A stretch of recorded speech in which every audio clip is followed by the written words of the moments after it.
Hello everyone. ये एक question है ऑलिव बोर्ड का जो कि काफ़ी स्टूडेंट्स को इसमें प्रॉब्लम आ रही है समझने में कि इसका राइट आंसर एक्चुअल में होगा क्या। ठीक है, तो इसको मैं समझाने की कोशिश करता हूँ एंड इसके पीछे का रीज़न क्या है उसको भी मैं आपको समझाऊंगा। तो थोड़ा सा ध्यान से समझिएगा। सबसे पहले यहाँ पर अगर हम देखें तो दो कंक्लूजन्स आपके पास दिए हुए हैं। एक है ओ और सी के बीच में और एक है एस और डी के बीच में। बट आपके पास सी और एस जो है वो सेम है। तो इसको अगर हम लिखना चाहें इस तरीके से लिख सकते हैं ना। इसको अगर मैं डी के टर्म्स में लिख लूँ, ठीक है, और इसको अगर मैं एस के टर्म्स में लिख लूँ बिकॉज दोनों इक्वल हैं ये। और सिमिलरली ये दोनों भी इक्वल है। तो अगर मैं इसको चाहूँ तो इस तरीके से लिख सकता हूँ ना, इजंट इट। और ये अगर मैं लिखना चाहूँ तो इसको टर्न करके D is greater than equals to S, इस तरीके से लिख सकता हूँ। ठीक है, आपको बस मेरे को समझाना है इसलिए मैं इसको इस तरीके से लिख रहा हूँ। तो यहां से अगर हम देखेंगे ऑब्वियसली डी और एस के बीच में कोई भी स्पेसिफिक रिलेशनशिप नहीं है बिकॉज आपके पास यहाँ पर अलग अलग डायरेक्शंस में साइंस ओपन हो रहा है। इसका मतलब ऑब्वियसली इनके बीच में तीनों साइंस का होना जरूरी है। ठीक है, तभी ये ईदर और बना पाएंगे, अदरवाइज इसमें क्या हो जाएगा, आपके पास नीदर नॉर हो जाएगा, है ना। यही लॉजिक है। तो स्टूडेंट्स को कंफ्यूजन क्या हो रही है कि यहाँ पर तो आपके पास तीनों साइंस मिल रहे हैं तो इसलिए ईदर और हो जाएगा। ठीक है, बट इसका आंसर नीदर नॉर होगा। नीदर नॉर क्यों होगा, उसके पीछे की रीजनिंग को समझने की कोशिश करिएगा। देखिए ओके, सो इसको मैं एक आपको एग्जाम्पल के थ्रू समझाने की कोशिश करता हूं, तो ध्यान से समझिएगा। स्टेटमेंट लेटर सपोज दिया हुआ है क्या कि A is greater than equals to C and C is less than B. ठीक है, कंक्लूजन आपके पास मान लेते हैं। फर्स्ट कंक्लूजन दिया हुआ है कि A is greater than B. Second conclusion आपके पास दिया हुआ है कि A is less than equals to B. तो हमें पता है कि ए और बी के बीच में कोई भी एक स्पेसिफिक रिलेशनशिप नहीं है। इस वजह से ये कंक्लूजन भी रॉन्ग हो जाएगा, ये कंक्लूजन भी रॉन्ग हो जाएगा, राइट। अगर मैं इनके बीच में पॉसिबल डायग्राम्स की बात करूं तो कौन कौन से पॉसिबल डायग्राम्स हो सकते हैं। एक आपके पास डायग्राम हो सकता है क्या कि ए और सी दोनों इक्वल हो और बी से छोटे हो। ठीक है, एक पॉसिबल डायग्राम ये है। दूसरा पॉसिबल डायग्राम क्या है कि ए बड़ा है किससे, सी से, और इक्वल है किसके, बी के। ठीक है, थर्ड पॉसिबल डायग्राम क्या है कि ए बड़ा है किससे, सी से और बी से भी, राइट।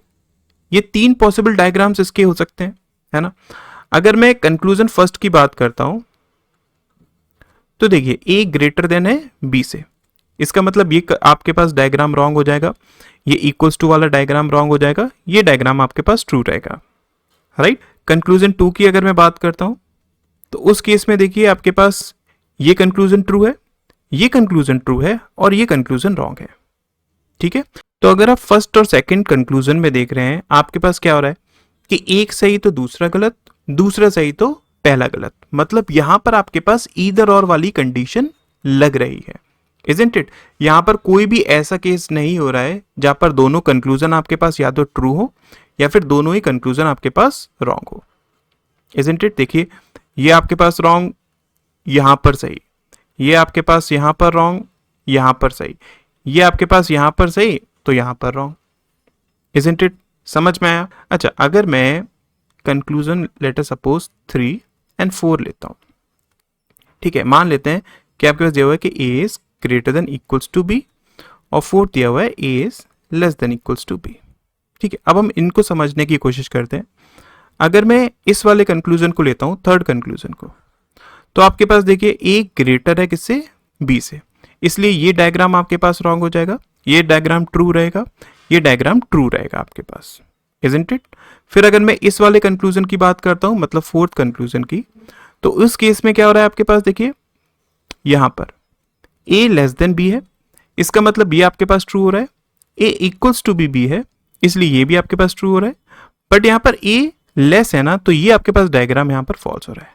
अब अगर मैं थर्ड और फोर्थ कंक्लूजन में बात करूं, आपके पास ये एक कंडीशन ऐसी बन रही है जिसमें कंक्लूजन थर्ड भी ट्रू है और कंक्लूजन फोर्थ भी ट्रू है। इसका मतलब क्या हो गया, इन दोनों में ईदर और नहीं लग पाएगा। समझ में आया रीजन क्या है, क्योंकि यहां पर एक कंडीशन ऐसी आपको मिल गई जहां पर दोनों ही कंक्लूजन, कंक्लूजन थर्ड भी और कंक्लूजन फोर्थ भी, वो दोनों ही कंक्लूजन क्या है, ट्रू है। इसी वजह से आपके पास थर्ड और फोर्थ में ईदर और नहीं लग पाएगा। ठीक है, तो आपको समझ में आ गया, जब भी आपके पास कंक्लूजन्स में तीनों पॉसिबल डायग्राम्स मिल जाएं, आप वहां पर ईदर और को यूज करिए। अगर आपके पास कंक्लूजन्स में 4 साइंस अगर मिल जाते हैं, इन दैट केस वहां पर नीदर नॉर लगेगा, ईदर और नहीं लगेगा। ठीक है, आई होप आपको समझ में आ गया होगा, क्लियर हो गया होगा। अब इसी पर बेस्ड हमारा वो ऑलिव बोर्ड वाला क्वेश्चन था, उसको समझ लेते हैं। यहां पर अगर मैं देखता हूं तो आपके पास D लेस और इक्वल्स टू S है। यहां पर अगर मैं देखता हूं तो D greater than equals to S है। यहां पर भी इक्वल्स टू वाला साइन है, यहां पर भी इक्वल्स टू वाला साइन है, तो वो दोनों केसेस में ही क्या हो जाएगा, करेक्ट हो जाएगा। इसी वजह से इन दोनों में ईदर और नहीं लगेगा, आपके पास नीदर नॉर लगेगा। ठीक है, आई होप आपको ये कंडीशन क्लियर हो गई होगी और समझ में आया होगा रीजन भी कि यहां पर हम ईदर और क्यों नहीं यूज करते हैं।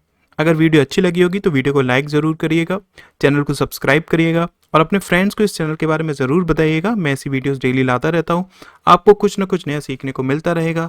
Thank you so much.